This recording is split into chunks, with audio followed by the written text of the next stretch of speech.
Hey everyone, hope everybody is doing well today. A nice view, as you can see right here.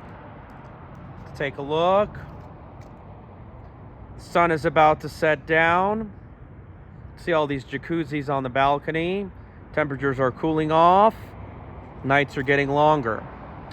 A lot of people are asking me, who do I support for president in 2024? And I tell them that the problem is that if neither of the candidates address this fundamental issue, then a lot of the problems we have are really not going to be solved. And it doesn't matter whether the candidates talk about immigration, cost of living, foreign policy. If we don't solve this particular issue, this country, and frankly, the Western world doesn't really have a future. Now, many of you know there's been an explosion of a lot of these YouTube channels talking about MGTOW, essentially the dating scene. Everything is such a disaster. They're against the strong and independent women. So many women are going to be single by the time they hit 40 years old in the coming years and decades. Yes, it is a problem. All right? Males and females were not created just simply for nothing. They were created so that we support each other, we reproduce. And the problem is that these birth rates are so low. These marriage rates are so low. The rate of single parents are so high, along with all the other problems that come with it. If we don't solve this problem, then essentially we're going to have a lot of issues that's going to escalate. Remember, this is more of a cultural problem. This is not so much of a political or economic problem. Now, yes, politics does matter. You can argue that the system is rigged. You can argue that there's problems with family courts. You can argue there's problems with the workplace, quotas, and so forth, cost of living. I get it. However, our culture is the problem, and the media is largely responsible with these TV shows that are promoting the idea that traditionalism is ugly, outdated, taboo, whatever that case might be. So what you have right here is a situation that it is a red flag when you have a lot of women who are basically in their 30s, they're unmarried, they're childless. And what do you think that may be?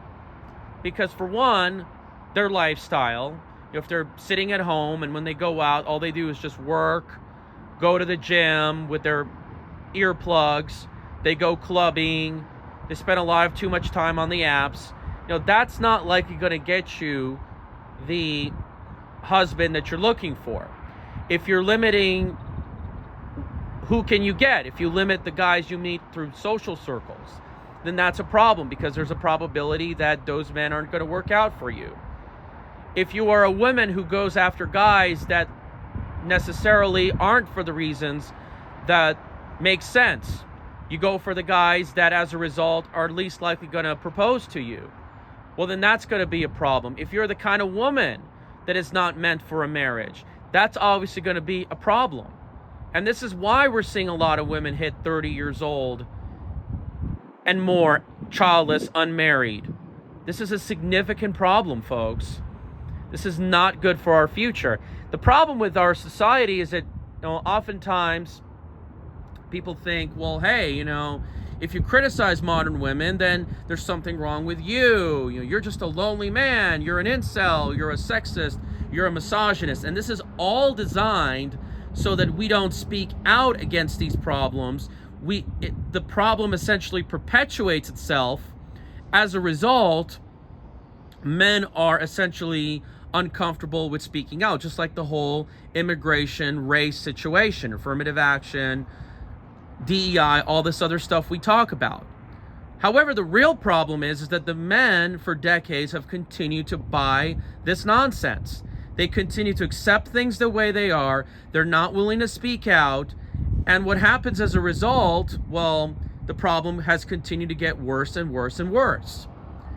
And this makes me talk about my other point, because if these candidates, whether it's Trump, Kamala, and I know Trump, you can argue, well, He's going to fix immigration. And of course, the numbers don't lie. Legal and illegal immigration was affected under his administration. You can call him controlled opposition, but the stats don't lie. And you can argue that Trump did talk about that we need to bring a baby boom and so forth. But remember, if they don't address these issues, well then pretty much the future of this country and the Western world remains meaningless. This then leads to my other point, because let's just say, for instance, a lot of guys are so fed up, they've decided to say, hey, you know what? I'll just drive 90 miles away to Pahrump, take care of my business. Heck, I can even go a few blocks down south here and just pay somebody a few $100 instead of having a relationship and getting married. Or, more importantly, I think a lot of men realize that maybe we can just resort to AI, or we can go just get our passports and go to overseas countries like Southeast Asia, Latin America, and so forth. I've thought about doing that personally. Now, sure, I can attract a quality woman in this part of the world. However, the question is, what remains about our society? You know, you can argue that, yes, if you go overseas, these women are more feminine. They're least likely to just disappear out of the blue for meaningless reasons. They're more likely to be loyal. They're more likely to take care of the house. They're less likely to divorce you and so forth. Then again, the question is, it's not just about you, it's about society, because the way this trend is really headed is the fact that it seems that more and more, especially women, are just going to be unmarried, childless, no kids, and they're going to have to work their tail off until their last breath, 75, 85 years old. I mean, some of them are just going to be so alone, may get miserable. We're seeing the antidepressant rates using those pills have been going up so high that pretty much they're just going to have to be, in a way, slaves working their tail off until they die, because they don't have a husband to take care of them. We're going to have low birth rates. We're going to have high single mother rates. We're going to have essentially people where families are not going to be existent anymore. I mean, think about it. You know, a lot of you remember like decades ago where children used to play outside. There was a sense of community. How are we going to get that back when the birth rates are too low, when we don't have strong family structure? Think about it. And I remember some places, not everywhere, that was like that in around like 1997 or 2006. Is that ever going to come back? I don't know. But the way our society has been set up, I don't think this is really coming back. The question is, who do we hold accountable for this utter disaster? You know, more and more of us are realizing that the 1960s counterculture movement was a complete disaster. You know, maybe a few changes were necessary. I obviously don't think that, you know, we have to go back to the busing policy of what we had decades ago. Even Jared Taylor doesn't want that. However, you have to ask yourself, does that mean that all the changes that we've done was all that great? And absolutely not. Think about it. And when you think about it, look, here in Las Vegas, we have one of the lowest percentages of the population with a college degree. The schools here are ranking among the bottom 5, this state in the nation. So that means a lot of women here don't go to college. But it's interesting because you'll have women here that are 30 years old, they're childless and unmarried. Well, the question is, what have they been doing for 12 years? Not a lot of them have been going to school. They don't have any real careers. I mean, if you're a bottle service girl, if you're a bartender, if you're a hairdresser, that's not a career that requires years of schooling and training. So what have you been doing? Well, I certainly do know that when a lot of these women date these you-know-what types of men, those deadbeats, especially those men that are, you know, obviously I'm not going to say on YouTube that don't really look like them, and they're the ones that have a kid and the father runs away, I think you know what I'm talking about. So the system is really messed up here, okay? And look, I know, you know, things are going to get better for me. This town is known to have a lot of sugar babies, so as I get older, things are going to heat up in terms of my dating life. But think about it. What society are we going to be living in? a society that's essentially fractured. People are not bonding together. People are alone, living in their homes with just a bunch of roommates. A lot of these women have to work till they die like they're slaves, and a lot of them, they're going to be having these student loan payments, which God knows they're going to pay off. God knows if Social Security and pensions are going to be there, and even if they are, if they're going to pay the amount that's going to be enough to live on. Think about it, folks. Is this sustainable? Look at our society. Look at our culture. Look at the cost of living. Yeah, sure, things are still doable compared to much of the world. But why stay in a country where you can now work remotely, you can have businesses here, you can have investments, and then cashed out money, live like kings in other parts of the world?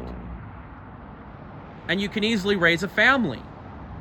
You know, I've talked about how I want to have real estate and planning projects out here, but is it actually worth it to deal with all the drama, to deal with all the problems that come with it?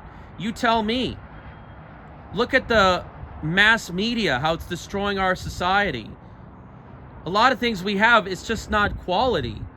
Depending on how you look at it, a lot of things seem fake. The food, the people, the friendships, the politicians, the monetary system with the Federal Reserve, the relationships, employer relations. A lot of things have gone downhill. And if we can't fix these problems, then I would imagine, hey, you know what? Maybe it really doesn't matter who wins the election. I mean, sure, now some policy issues, it can actually make a difference. However, the problem is, if we as a society culturally don't really fix ourselves, then what's really the point?